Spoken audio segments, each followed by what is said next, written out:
Hey y'all, I'm Rylan. Welcome to my channel.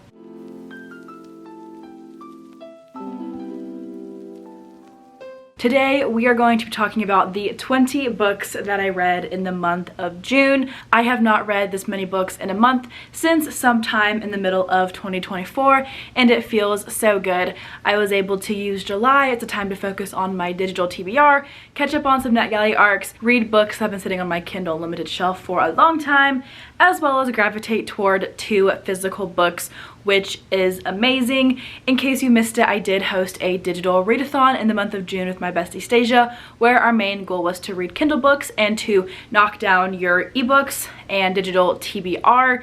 You did not have to have a Kindle to join us, but the main goal was just to read digital ebooks, and I took that readathon and I flew with it because I read 18 books for that readathon and truly got to focus on my Kindle backlist, which was wonderful. To give y'all some very quick stats about my June reading, in the month of June, of course, I read 20 books.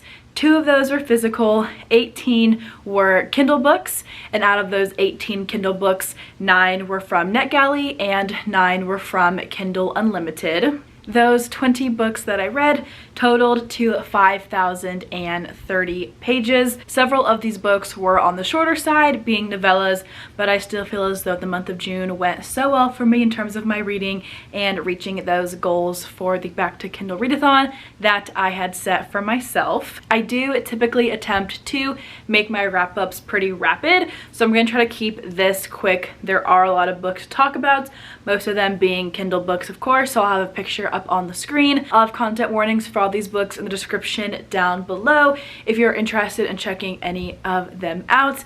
But before I dive into these 20 books that I read in the month of June, if you enjoy all things bookish, please hit that like and subscribe button. I do appreciate your support. I'm going to go ahead and go in chronological order of how I wrote out all these books in my reading journal. Goal is to keep things pretty concise and quick, but we will see how long it takes me to talk about the 20 books that I read this last month. First up, I read A Certain Appeal by Vanessa King.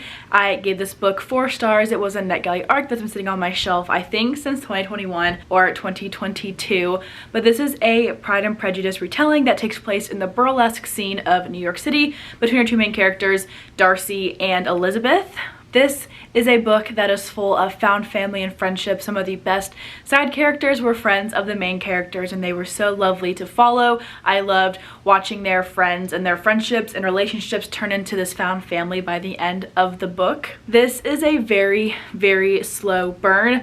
I do think there is one spicy scene, but if you're looking for something fun and cute and romantic without it being overly spicy, this might be the book for you, as I believe that there was only one scene in the whole book that was a little bit explicit. So it is very much a slow burn because of that, and the couple is not even together for most of the book, but I still thought it worked out very well for them. And overall, I just thought that this was a very fun retelling. I love a good retelling, especially modern day romance retellings, and I thought that this was a very unique and interesting way to go about retelling the story of Pride and Prejudice by Jane Austen. Next, I read Amari and the Night Brothers by B.B. Alston. I gave this book 4 stars.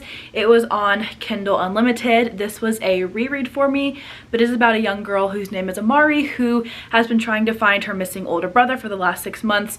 One day, she gets invited to the supernatural program, and it is when she goes to this program that her brother invited her into that she gets to learn the truth about what happened and these potentially scary things that could happen in this supernatural world, and she gets to play a role in helping them find the answers, as well as finding information about her brother in the process. This book just felt very nostalgic for me. It's a great reminder of why I love the middle grade genre so much. It was also nostalgic in the fact that it just reminded me of all the books that I used to read and used to really enjoy, and wish that I still read more, but I just don't tend to gravitate toward as much anymore. So super nostalgic. I loved just the coziness that came along with this book. This book was super quick and super fun while also navigating some very important topics, namely family and identity. I really enjoyed watching Amari navigate family dynamics, trying to make friends when she seems to be different from everybody around her, watching her grow into her identity, and just watching her grow into herself as a young teenager slash preteen in this book. This was one of my 2 physical books this year, but my mom has my physical copy right now because she is reading it. But I read the Tenant by Freida McFadden. I read this for a Freida McFadden oldest versus newest releases reading vlog. I gave this book 4.5 stars and I super enjoyed it. Probably my second favorite book by the author. But this is about our main character Blake, who finds himself fired from his job and cannot afford to keep up with the mortgage of the brownstone that he lives in with his fiance, and so they take in a tenant.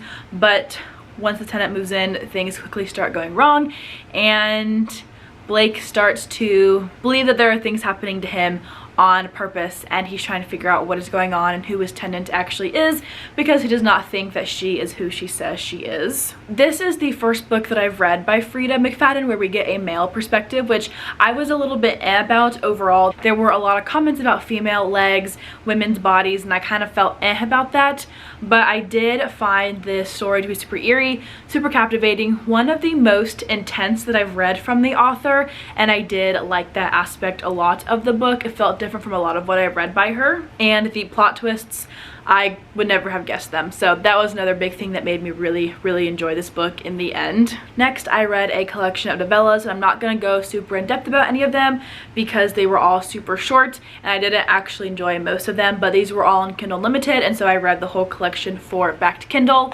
First being Ankle Snatcher by Grady Hendrix. I gave this book 2 stars.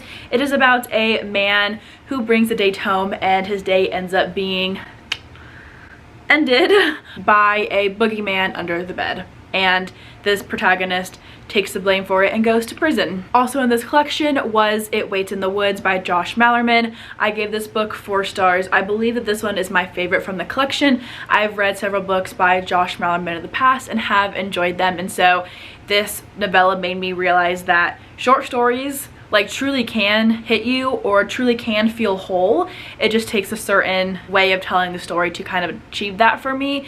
I have a hard time with novellas a lot of times, feeling like I'm missing something in the end, but I did not feel that way with this one. But this is about a girl whose little sister disappears, and years later when she's finally old enough to, she decides to go out into the woods and try to find out the truth of what happened to her sister. After that was Best of Luck by Jason Mott. I gave this one 3 stars. This is very much a story of body horror, but I was very morbidly fascinated by it at the same time. It is about a man who causes his best friend's death based off this good luck charm that he has and can give from himself to other people that gives him better luck but gives people around him worse luck.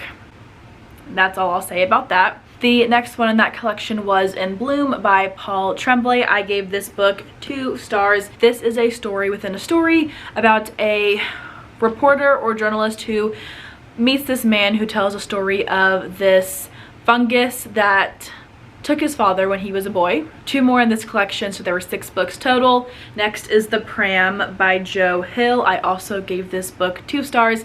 This is more of a cult horror novella, which I do enjoy cults in my fiction a lot of times. This one is about a husband who becomes eerily fascinated with this pram that this family in the town that they live in gave to him to use to cart home his groceries instead of having to walk all the way home with his bags. They give him this pram, and inside the pram is something that is horrifying. The final piece in this collection was Big Bad by Chandler Baker. I also gave this book 2 stars, but this is about a wife slash mother who has a very big secret that potentially puts her family and the people around her in danger, and it has to do with werewolves. That is the collection of novellas that I read in June. We'll jump back into the regular sized novels that I read. I also read One Pucking Love by Ellie Wade.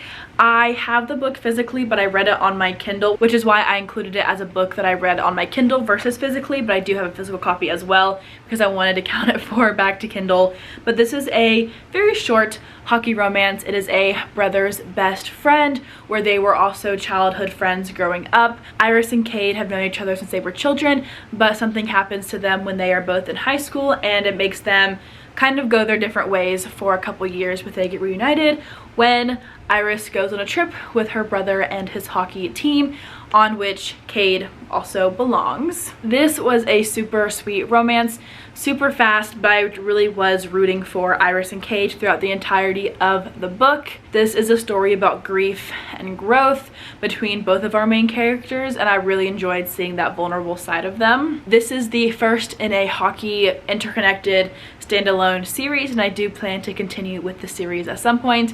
I just had a really great time with this one. Overall, super sweet, super fun, and it just made my heart very warm and very happy. Next is Temper by Lane Fargo. I gave this book 4 stars and also read it from Kindle Unlimited. This is a thriller about 2 women who are involved in a production of an unknown writer's play, and things get really intense between them. Things get really intense between them and the director slash producer of the play, and there is death at some points in this piece. If you've read anything by Lane Fargo, you know that the author's works are full of drama. This book is super dark and super twisted, but in a very fascinating and captivating way. The chapters were super short, which made me fly through it even quicker, and I am personally a fan of unlikable characters in my thrillers, and this book is full of them. I read one of my favorite books so far of 2025 in June, and that was I Did Warn Her by Sean Gilbert. This is a brand new release. I got an arc of it on NetGalley. I recently read the author's debut a couple months ago from Book of the Month, and this one came out soon after I read that book, which was very fun.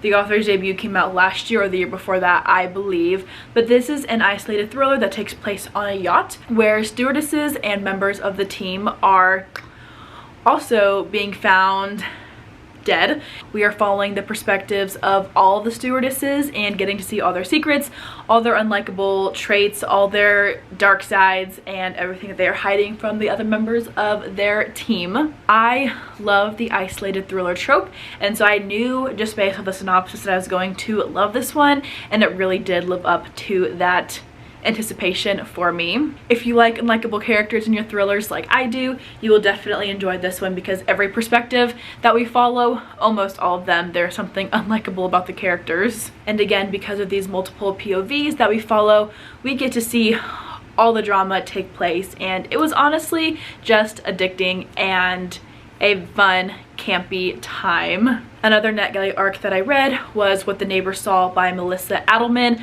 I've had this on my NetGalley shelf for several years now as well, and I'm glad that I finally got to it. I gave this book 4 stars. It is about a young couple who moves into this very wealthy neighborhood, and soon after they move into their house, a man across the street is found dead on the trails surrounding their neighborhood. This was a quick and interesting read. You get domestic drama between wealthy families and wealthy partners, and affairs that happen, and just all the tea with wealthy people in this book.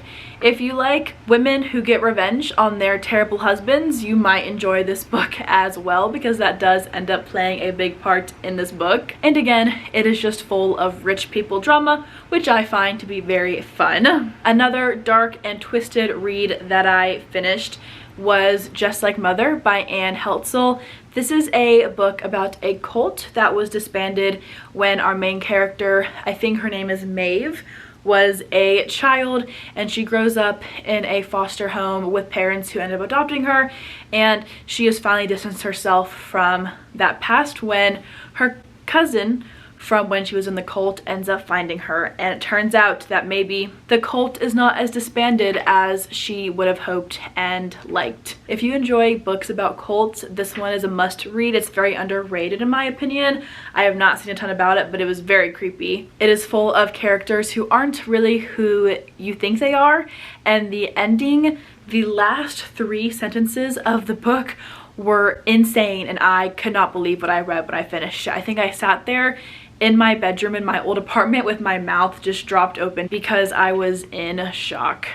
I had to change my camera battery because I talk so much, but we only have 5 books left, so we are almost to the end of this wrap up already. Next, I read Down Comes the Night by Allison Saft, another NetGalley arc. I gave this book 3 stars. It is about our main character, Ren, who has healing powers, and these powers get her in trouble, and she ends up running away to take on this other mission that somebody has reached out to her about, and in the process she ends up potentially teaming up with someone that she thought was supposed to be her biggest enemy. This cover is absolutely beautiful. I love the paperback edition of this one. It felt like a very standard YA fantasy to me. Nothing really stood out in terms of the plot or the characters or the romance.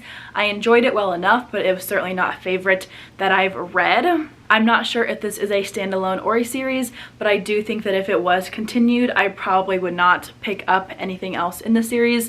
It was fine, not a favorite, and nothing that I'll probably remember in 2 months from now. Kind of in the same boat as Down Comes the Night, I read Long Story Short by Serena Kaler. This was another NetGalley arc, another YA book, and I gave this one 3 stars as well. This is about our main character who gets accepted into Oxford as a 16/17-year-old girl, but in order for her parents to agree to let her go to college early, she has to spend the summer at a camp full of theater kids and theater drama, and she has to make it through the summer trying new things. This was an entertaining and campy summer read. I did enjoy the setting. I enjoyed our main character and the friendships. There's very much this element though of our main character being on the spectrum or neurodivergent, and I felt as though those elements of the character were not given justice. Everyone seemed to just think of her as a very quirky and odd and interesting person. Her parents did not seem to accept her as she was, and I was not a huge fan of that aspect. I think that our main character, whose name I cannot remember if I'm being honest, was a very sweet character, but I don't think that the people around her treated her as she deserved to be treated or let her be herself in the way that she wanted to be. But I did see growth from her and just kind of watched her come into herself throughout the book, and it was fun in the end. I just kind of wish that people treated her differently, especially her parents, who should have made different decisions regarding their own child, especially with this aspect of her identity not being explicitly stated on the page, but everyone in all the reviews that I've seen tend to agree with this element of our main character being neurodivergent or on the spectrum, and just nobody seems to address it in the actual book. It felt like a very cliche YA, but if you're looking for something summery that takes place at a theater camp, it did give a lot of light summer camp vibes, which can be fun to read at times. Another 3-star read for me was Granted by Kendra Thomas. This is another YA fantasy. I don't know what's happened to me this month, but I read a lot of fantasy and a lot of YA fantasy at that, it feels like. I also gave this book 3 stars. It's been on my NetGalley shelf since 2022, I believe, and I am glad that I read it. Will I continue with this series? I believe it's a trilogy. Probably not, but this is a lush, icy fantasy about our main character, whose name I cannot pronounce nor do I remember, who is kidnapped at the beginning of the book and taken captive. She is rescued by this man and she ends up falling for him, only to find out that he is the prince of another country and ends up being betrothed to her sister. And there's a lot of drama surrounding that, a lot of really sad moments where our main character realizes that she's in love with the man that she can never have. I did enjoy that tension between our 2 main characters. There were a lot of politics and just plot moments that I wasn't quite a fan of, and so I didn't feel super wrapped by the storyline. I could see myself picking up the second book just for the romance aspect, but nothing else really seemed to gravitate toward me personally or to click with me. This felt like the selection, but different and not as well done in my opinion. I did like it, I didn't love it, but I don't think I'll probably end up continuing with the series. There's one thing that would make me do so, but I just don't think it's enough to actually push me toward book 2. Another bummer of a read from NetGalley at the end of the month was Deadwind by Tessa Wiegert. This is the 3rd book in the Shauna Merchant detective series, or police detective series. I gave this book 2 stars. It follows our main character, whose name is Shauna. She was kidnapped and held captive by her cousin, who was a serial killer in the first book, or at the beginning of the first book, and we are following in the following books the journey of him committing other murders and her trying to find him but not being able to.